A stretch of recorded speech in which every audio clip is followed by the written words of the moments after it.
Se um relógio que transmitisse os seus impulsos através de sinais luminosos fosse associado à superfície da estrela em colapso, observaríamos que esses sinais abrandariam à medida que a estrela se aproximasse do horizonte de acontecimentos, e assim que a estrela se tornasse num buraco negro, não mais teríamos notícias deles. Para um observador exterior, o fluir do tempo na superfície da estrela abrandaria à medida que se desse o colapso e pararia por completo assim que a estrela atingisse o horizonte de acontecimentos. Por isto mesmo, o colapso completo de uma estrela demora um tempo infinito. A estrela em si, no entanto, não sofre nada de peculiar quando ultrapassa o horizonte de acontecimentos. O tempo continua a fluir normalmente e o colapso termina ao fim de um determinado período de tempo, quando a estrela se contraiu até ser um ponto de densidade infinita. Então, afinal, quanto tempo dura na realidade o colapso da estrela? Um tempo finito ou infinito? No campo da teoria da relatividade, esta questão não tem sentido. O tempo de vida de uma estrela em colapso, como qualquer outro intervalo de tempo, é relativo e depende do referencial utilizado. Na teoria geral da relatividade, os conceitos clássicos de espaço e tempo, como entidades absolutas e independentes, são completamente abolidos. Não só são relativas todas as medições que envolvam o espaço e o tempo, dependendo do tipo de movimento do observador, como toda a estrutura do espaço-tempo está intrinsecamente ligada à distribuição de matéria no universo. Em diferentes pontos do universo, o tempo flui a diferentes ritmos, pois aí o espaço possui diferentes curvaturas. Temos, assim, vindo a aprender as limitações das nossas noções euclidianas de espaço tridimensional e de um tempo que flui linearmente na nossa experiência cotidiana do mundo físico e que tem de ser completamente abandonadas se quisermos aumentar o nosso conhecimento. Também, os sábios orientais falam de uma extensão do seu sentir do mundo quando atingem elevados estados de consciência, e afirmam que nesta situação se apercebem de um espaço e tempo radicalmente diferentes. Enfatizam não só o fato de poderem ir mais além que o espaço tridimensional normal, mas também, e com maior veemência, que o sentir comum do tempo é transcendido. Em vez de uma sucessão linear de instantes, sentem um presente infinito e intemporal, mas, no entanto, sempre dinâmico. Nas passagens seguintes, 3 místicos orientais comentam o seu conhecimento de um agora eterno. Chuang-Tzu, sábio taoísta, Huineng, o sexto patriarca Zen, e D.T. Suzuki, o erudito budista contemporâneo. Esqueçamos o lapso de tempo. Esqueçamos os conflitos de opiniões, façamos apelo ao infinito e tomemos aí as nossas posições. Chuang-Tzu. O momento presente é a tranquilidade absoluta. Embora seja neste momento, não existe limite para este momento, e nele está o encanto eterno. Huineng. Neste mundo espiritual, não existem divisões temporais como passado, presente e futuro, pois elas construíram-se num simples momento do presente, onde a vida palpita no seu verdadeiro sentido. O passado e o futuro estão conluiados neste iluminado momento presente, e este não é estático no seu conteúdo, porque se mantém incessantemente em movimento. D.T. Suzuki. Torna-se quase impossível falar acerca do conhecimento de um momento intemporal, porque palavras como intemporal, passado, momento e etc. referem-se a uma noção convencional do tempo, É assim extremamente difícil compreender a que se referem os místicos nos textos atrás transcritos. Mas aqui, novamente a física moderna pode facilitar a nossa compreensão, já que pode ser usada para ilustrar graficamente como as suas teorias transcendem as nossas noções normais de tempo. Na física relativista, a evolução de um objeto, por exemplo, uma partícula, pode ser representada num diagrama de espaço-tempo. Nestes diagramas, o eixo horizontal representa o espaço, sendo o tempo representado no eixo vertical. A direção que uma partícula toma através do espaço-tempo é designada por linhas de mundo.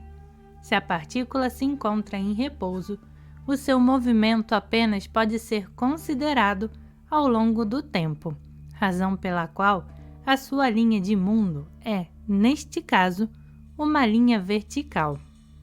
Se a partícula se move através do espaço, a sua linha de mundo será inclinada. Quanto maior for essa inclinação, maior será a velocidade com que se desloca. De notar que as partículas apenas se podem mover no sentido ascendente do eixo temporal, mas podem, no entanto, mover-se para frente ou para trás no espaço. As linhas de mundo podem assumir vários declives, mas nunca podem ser completamente horizontais, pois isso implicaria que a partícula se deslocaria de um ponto a outro no intervalo de tempo nulo. Os diagramas de espaço-tempo são empregues na física relativista como modelos visuais das interações entre partículas. Para cada processo, podemos desenhar um diagrama e a ele associar uma expressão matemática bem definida, que nos fornecerá a sua probabilidade de ocorrência. O processo de colisão ou dispersão entre um elétron e um fóton pode ser representado por um diagrama, e a sua interpretação pode ser seguinte, de baixo para cima, de acordo com o sentido do eixo temporal. Choca com o fóton. O fóton é absorvido pelo elétron, que prossegue. No entanto, seu deslocamento com uma velocidade diferente, declive diferente na linha de mundo, após algum tempo o elétron emite um fóton e altera sua direção de deslocação. A estrutura intrínseca e o formalismo matemático associados a estes diagramas de espaço-tempo são designados por teoria de campo quântica. Esta é uma das principais teorias relativistas da física moderna e os seus conceitos básicos serão aqui discutidos mais tarde. Para nossa discussão dos diagramas de espaço-tempo, será suficiente referirmos apenas duas importantes características da teoria. A primeira é o fato de todas as interações envolverem a criação e destruição de partículas, tais como a absorção e a emissão do fóton no exemplo anterior. A segunda característica é a simetria existente entre partículas e antipartículas. Para cada partícula, existe uma antipartícula com a mesma massa, mas com a carga de sinal contrário. A antipartícula do elétron é designada positrão e é geralmente representada por E. Não tendo carga elétrica, o fóton é a sua própria antipartícula. Pares de elétrons e positrões podem ser criados espontaneamente por fótons e podem os fótons voltar a ser criados no processo inverso de aniquilação. O seguinte truque, ao ser aplicado, pode simplificar enormemente os diagramas de espaço-tempo. Deixa de ser utilizada uma linha com uma seta sobreposta para a indicação do sentido, para a representação das linhas de mundo, o que era desnecessário visto todas as partículas se deslocarem no sentido crescente do eixo do tempo, isto é, para cima do diagrama espaço-tempo. O sentido da linha de mundo passa a ser usado para destrinchar entre partículas e antipartículas. Se aponta para cima, indica a existência de uma partícula.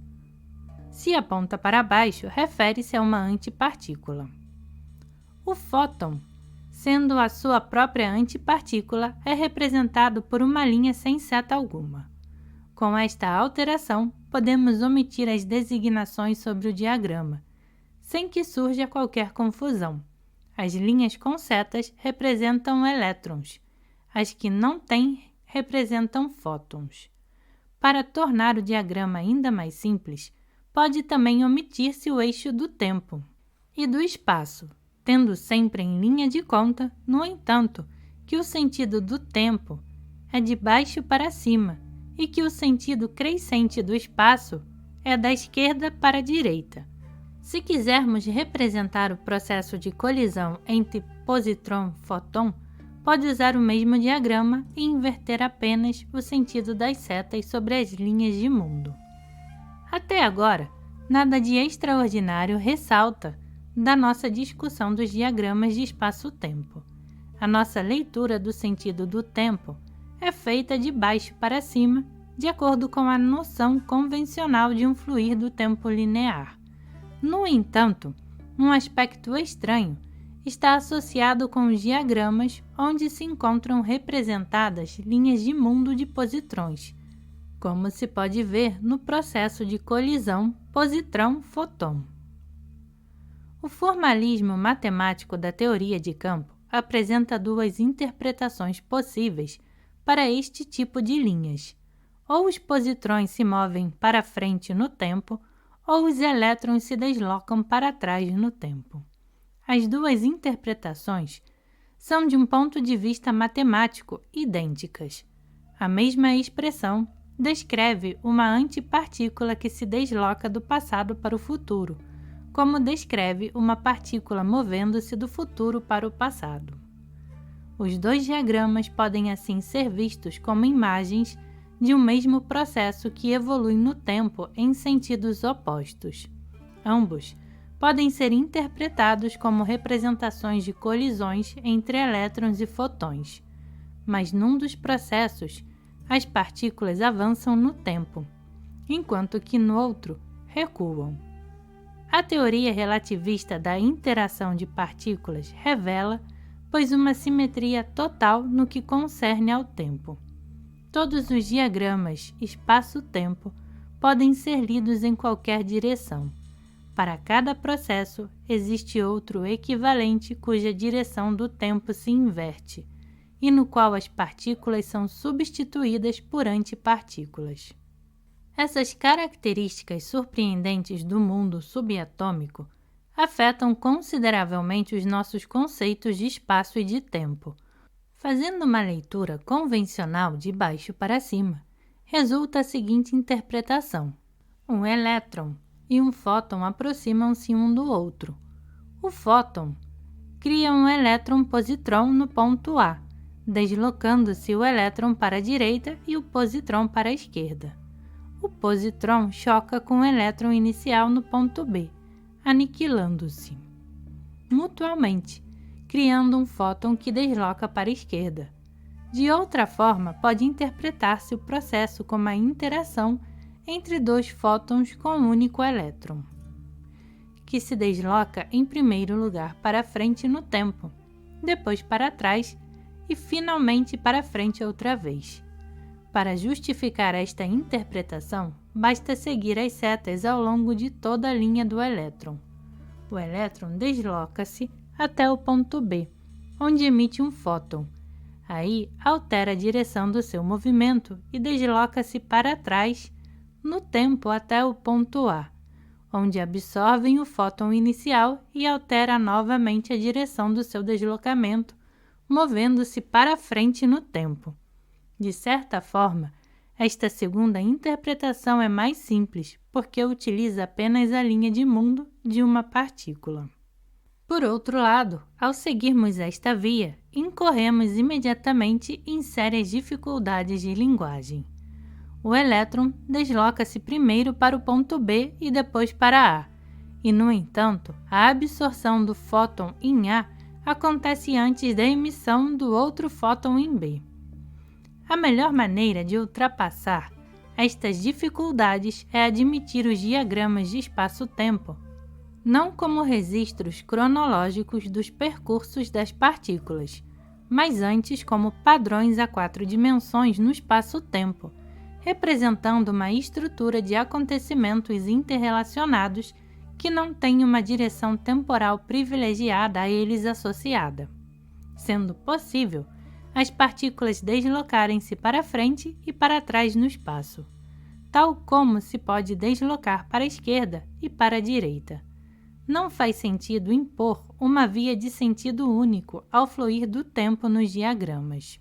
São meros mapas a 4 dimensões traçados no espaço-tempo de tal forma que não podemos fazer referência a uma sequência temporal. Nas palavras de Louis de Broglie, no espaço-tempo, tudo o que para nós constitui o passado, o presente e o futuro é tido em bloco.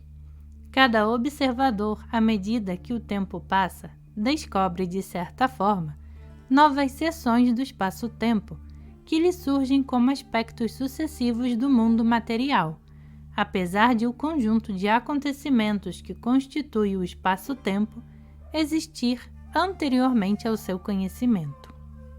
Este é, então, o verdadeiro sentido do espaço-tempo na física relativista. Espaço e tempo são completamente equivalentes. Estão unificados num contínuo a 4 dimensões, no qual as interações de partículas se podem estender em qualquer direção. Se queremos visualizar estas interações, temos de o fazer numa fotografia instantânea a 4 dimensões, que englobe toda a extensão de tempo, bem como toda a zona espacial. Para se obter sentido correto para o mundo das partículas relativistas, temos de esquecer o lapso de tempo, como diz Chuang-Tzu, e é por isso que os diagramas de espaço e tempo da teoria de campo podem ser uma útil analogia para o conhecimento do espaço-tempo do misticismo oriental. A relevância desta analogia é realçada no seguinte comentário de Lama Govinda, acerca da meditação budista. Se nos referimos à experiência do espaço em meditação, estamos a ter em conta uma dimensão totalmente diferente. Neste espaço-sentir, a sequência temporal converte-se numa existência simultânea, lado a lado com a existência das coisas. E tudo isso não permanece estático, mas torna-se num contínuo vivo, no qual o espaço e o tempo se integram.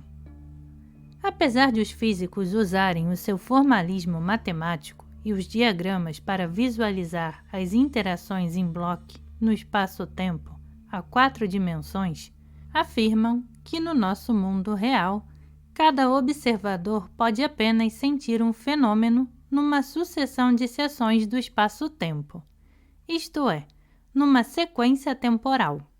Por outro lado, os místicos afirmam poder sentir realmente a totalidade do espaço-tempo, onde o tempo cessa de fluir. Neste sentido, o mestre Zen Dogen. São muitos os que acreditam na passagem do tempo. Na realidade, ele permanece onde está. Pode chamar-se tempo a esta noção de passagem, mas é incorreto. Como apenas o podemos ver passar, não o podemos entender como estando simplesmente ali. Muitos mestres orientais dão relevo ao fato de o pensamento acontecer no tempo, mas a visão pode transcendê-lo. A visão, diz Govinda, está ligada a um espaço com dimensões mais elevadas e é por isso intemporal. O espaço-tempo da física relativista é também um espaço intemporal. Todos os acontecimentos que aí se dão estão interligados, mas a conexão entre eles não é causal. As interações entre partículas podem ser interpretadas em termos de causa e efeito, apenas quando se faz uma leitura de diagramas de espaço-tempo, numa direção definida. Exemplo, de baixo para cima. Quando são usados como padrões a 4 dimensões sem um sentido de tempo definido, não existe o antes nem o depois, nem causalidade entre estes conceitos. Similarmente, os místicos orientais afirmam que ao transcender o tempo, transcendem também o mundo da causa e efeito, tal como as nossas noções vulgares de espaço e de tempo. A causalidade está limitada a um determinado conhecimento do mundo e deve ser abandonada quando se pretende alargar este conhecimento. Nas palavras de Swami Vivekananda, tempo, espaço e causalidade são como vidro através do qual se vê o absoluto. No absoluto não existe nem tempo, nem espaço, nem causalidade. As tradições espirituais orientais mostram aos seus seguidores várias formas de ultrapassar o seu sentir vulgar do tempo, de libertação da cadeia de causa e efeito, da dependência de karma, como dizem os hindus e os budistas. É assim, dito que o misticismo oriental é uma forma de postergar o tempo. De certa forma, o mesmo se pode dizer da física relativista.